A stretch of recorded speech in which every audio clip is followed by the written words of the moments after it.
قافلة الهدى الدعوية. أن ما نعمل عمل. أي واحد يرسل لك رسالة، خذها قاعدة حبيبي الغالي، أي واحد يرسل لك رسالة انشر تؤجر، قل لا تعالى. من قال الكلام هذا؟ من أين حصلت على هذا الكلام؟ الكذب يا جماعة اليوم على النبي عليه الصلاة والسلام، إن كذبا علي، يقوله عليه الصلاة والسلام، إن كذبا علي ليس ككذب على أحد. يعني أقول فلان قال وأزود كلامه ونقصه، هذا ذنب، لكن ما هو زي إذا قلت النبي عليه الصلاة والسلام قال وزودت من عندي أو نقصت من عندي في العمل وفي كلام النبي عليه الصلاة والسلام. هذه مصيبة يا جماعة. قال إن كذبا علي ليس ككذب على أحد. تعرف إيش هالكلمات هذه؟ إن كذبا علي ليس ككذب على أحد، 7 كلمات. السبع كلمات هذه أثرت في صحابة رسول الله عليه الصلاة والسلام أي ما تأثير. كيف؟ أكثر الصحابة أقل من رواية الحديث بعد ما سمع الحديث، وسمع حديث النبي عليه الصلاة والسلام الآخر: من كذب علي متعمدا فليتبوأ مقعده من النار. اللي يقول هذا عن النبي عليه الصلاة والسلام انشر تؤجر بدون ما يتأكد، وقاعد يكتب عن النبي عليه الصلاة والسلام وينشر الأكاذيب، قال فليتبوأ مقعده من النار، والعياذ بالله. يقول خلاص انتهى، جاهز، أعاذنا الله وإياكم من النار. يقول أحد ممن صاحب ابن مسعود رضي الله عنه، يقول سمعته يقول قال الله قال الله قال الله قال ويحدثنا، قال ولم أسمعه يقول قال رسول الله. قال فكان في يوم من الأيام وكنا جلوسا عنده، ثم قال قال الله قال الله قال ثم قال قال رسول الله عليه الصلاة والسلام.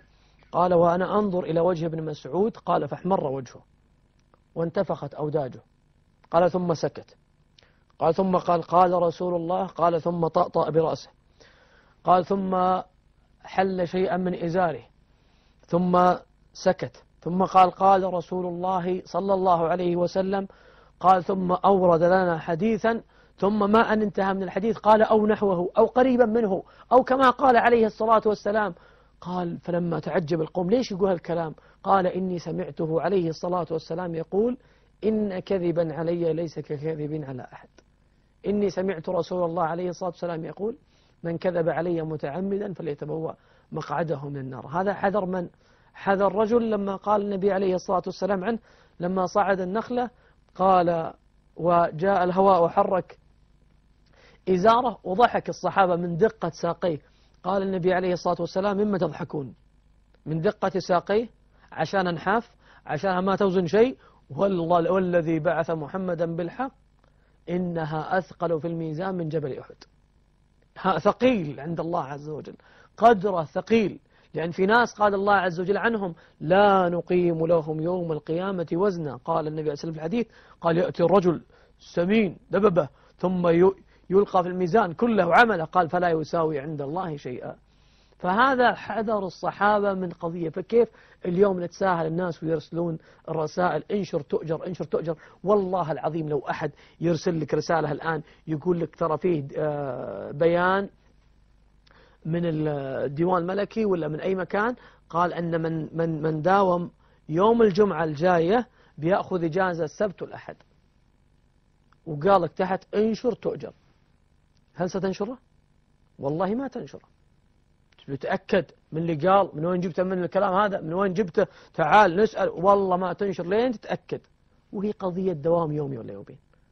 فكيف على الدين جماعة بس تضغط زر ومش؟ لا والله أقسم بالله الذي لا إله إلا هو ستحمل ذنب كل من وصلت له الرسالة بعدك، سواء تعلم ولا ما تعلم. والله يستحمل ذنبه هو. والله لو ترسل الرسائل إلى مليون عبر السنين لين يقبض الله الأرض من الأرض من عليها، والله بتأخذ ذنب كل واحد منهم نشرت له حديث أنت ما تعرف عنه. طيب واحد يقول كيف؟ أنا نيتي زينة، النية الحسنة ما تصلح العمل الفاسد. الله عز وجل ما كلفك بنشر ما لم تعلم. يعني أنت عندك خيارين، يا أما ترسل أو لا ترسل. إذا ما أرسلت لأنك ما تعرف لن يسألك الله عز وجل، ما تأكدت منه ولا أدري هذا حديث صحيح ولا لا، ما ترسله، ما عليك شيء. لكن إن أرسلته بدون ما تثبت وتتأكد، والله تحمل أوزار كل من نقل لهم الكذب على النبي عليه الصلاة والسلام وعملوا بالبدع وبما يغضب الله سبحانه وتعالى. فأنت عندك خيارين، أما أني أسأل وأتثبت هذا الأفضل، أتثبت أن الحديث هذا صحيح ولا مو صحيح. فيه يا جماعة فيه العلماء اليوم في كل مكان، فيه موقع الدور السنية نحسب القائمين عليه من الأخيار والله حسيبهم، يعطيك الحديث درجة الحديث خلاصة الدرجة هل هو صحيح ولا هو صحيح. لا ترسل ما لا تعلم. والله لن يسألك الله ليش ما أرسلت فلان ما دام ما تعرف، لكن سيسألك الله إن أرسلت وأنت ما تعرف وما تأكدت. ما تدري فاسألوا أهل الذكر إن كنتم لا تعلمون. لكن انتبه حبيبي الغالي، ترسل اليوم يا جماعة أشياء تافهة على الدين، كذب والله العظيم أبجديات الدين ما يعرفونها.